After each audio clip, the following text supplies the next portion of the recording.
इस वीडियो को गलती से भी स्किप मत करना, क्योंकि मैं आज आपको ऐसा कुछ इन्फॉर्मेशन देने वाला हूँ कि आपके लिए बहुत ही फायदेमंद होने वाला है। साथ ही साथ हम बात करेंगे कि कस्टम रोम आपको डालना चाहिए कि नहीं, और कस्टम रोम की कुछ ग्लिचेस बताऊंगा और कुछ फायदे भी बताऊंगा। तो वीडियो को लास्ट तक वॉच करते रहना, और नया कुछ जानने मिला हो तो लाइक कर देना। सबसे पहले हम जानेंगे कि कस्टम रोम फोन में क्यों डाला जाता है। तो देखो, कस्टम रोम में हम लोग को बहुत सारे फीचर्स भर भर के देखने को मिलता है, जो कि फोन के स्टॉक रोम में नहीं मिलता। जैसे कि advance power reboot, better performance, better battery backup, ऐसा कुछ। कस्टम रोम्स की फायदा ये है कि आपको बेटर सॉफ्टवेयर एक्सपीरियंस मिलेगा, लेटेस्ट एंड्रॉयड मिलेगा, और अगर आप चाहो तो गेमिंग के लिए भी कस्टम रोम्स अवेलेबल है, और चाहो तो बैटरी बैकअप के लिए कस्टम रोम्स अवेलेबल है। और कस्टम रोम्स में दिक्कत ये है कि कस्टम रोम्स से बहुत सारे ग्लिचेस रहते हैं, छोटे छोटे ग्लिचेस ही रहते हैं, लेकिन आपको डिस्टर्ब करने के लिए काफी है। दूसरी बात ये है कि कस्टम रोम्स में मतलब कि रैम का बहुत इशू रहता है। मतलब पकड़ो कि तुम्हारा 6 GB का फोन है और तुम्हें मिल रहा है बस 2 से 2.5 GB। ऐसा कुछ सीन मेरे साथ भी हुआ था। मेरा फोन 8 GB है और मुझे कस्टम रोम से, हर एक कस्टम रोम से, मतलब कि एक कस्टम रोम नहीं, बहुत सारे कस्टम रोम्स में ही ऐसा दिक्कत होता है। मतलब मेरा 8 GB रैम है, मुझे मिल रहा है सिर्फ 2 से 2.5 GB रैम, जो कि बहुत कम है, ठीक है। और इसका जो स्टॉक रोम है ना, उसमें मिल रहा था मुझे 4 से 4.5 GB, जो कि बहुत है। और तीसरी बात यह है कि आपको कस्टम रोम्स में या तो गेमिंग चूज करना होगा या तो बैटरी बैकअप चूज करना होगा। मतलब अगर आप सिर्फ गेमिंग के लिए चूज करते हो तो भाई आपका बैटरी एकदम, मतलब पकड़ो कि अगर आपका बैटरी 2 से 2.5 घंटा चलता है गेमिंग में, तो सिर्फ आपको मिलेगा बैटरी बैकअप 1.5 घंटे का। और आप बैटरी बैकअप वाला रोम चूज किए हो तो भाई आपको तो परफॉर्मेंस भी ना के बराबर मिलेगा। मतलब कि पहले मिलेगा लेकिन कम मिलेगा, पहले से भी कम मिलेगा। सीधी सी बात, मैं आपको कस्टम रोम्स रिकमेंड नहीं करूंगा। और अगर आपका फोन एकदम आउटडेटेड हो गया है, आपको बेटा सॉफ्टवेयर एक्सपीरियंस चाहिए, या तो फिर आपका एंड्रॉइड वर्जन एकदम ओल्ड है जिसमें कि यूट्यूब वगैरह नहीं चलता, तो आप कस्टम रोम्स यूज कर सकते हो। और अगर गेमिंग की बात हो रहा है तो आप स्टॉक रोम को ही चूज करो। स्टॉक रोम की परफॉर्मेंस कैसे इंक्रीज करना है वो मैं आगे बताता हूँ। तो आपको कस्टम रोम्स के बदले में फ्लैश करना होगा कस्टम कर्नल। इससे आपका प्रोसेसर का जो क्लॉक स्पीड है वो इंक्रीज हो जाएगा। जैसे कि आप मान लो आपके फोन में 2.4 GHz का क्लॉक स्पीड है, और कंपनी जो है आपके वो प्रोसेसर पे लिमिट लगा देता है। जैसे कि तुम्हारा 2.4 GHz है, कंपनी ने लिमिट लगाया है 2 GHz, तो मैक्सिमम परफॉर्मेंस नहीं देता।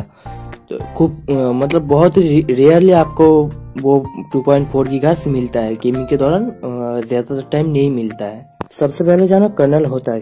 कर्नल है बेसिकली, इजी भाषा में समझाओ तो मान लो कि तुम एक तुम्हारे छोटे भाई को दुकान भेजे हो एक कोल्ड ड्रिंक का बोतल ले आने के लिए।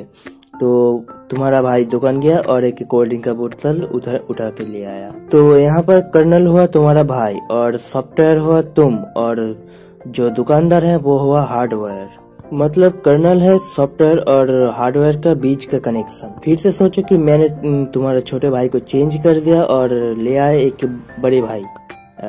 अबे सोच लो भाई, जस्ट सोचना है। तो चेंज करने से हुआ क्या, तुम्हारा बड़े भाई जो है बड़ा है, मतलब कि भाग के गया और भाग के कोल्ड ड्रिंक ले आया। मतलब कि टाइम का बचत, यानी कि प्रोसेसर का क्लॉक स्पीड और भी बढ़ गया, और तुम्हारा गेम और भी स्मूथ हो गया। और दोनों की स्पीड को कंट्रोल करने के लिए एक एप्लीकेशन आता है जो कि है APK मैनेजर। सिंपली मेरे टेलीग्राम चैनल से डाउनलोड कर सकते हो। टेलीग्राम चैनल मैं डिस्क्रिप्शन बॉक्स में दे दूंगा। और कर्नल्स के बारे में और एक जानकारी मैं देना चाहता हूँ। ये बहुत ही इम्पोर्टेंट चीज है जो कि आपको ध्यान रखना होगा। कोई सा भी ओवरक्लॉक कर्नल फ्लैश नहीं करना है।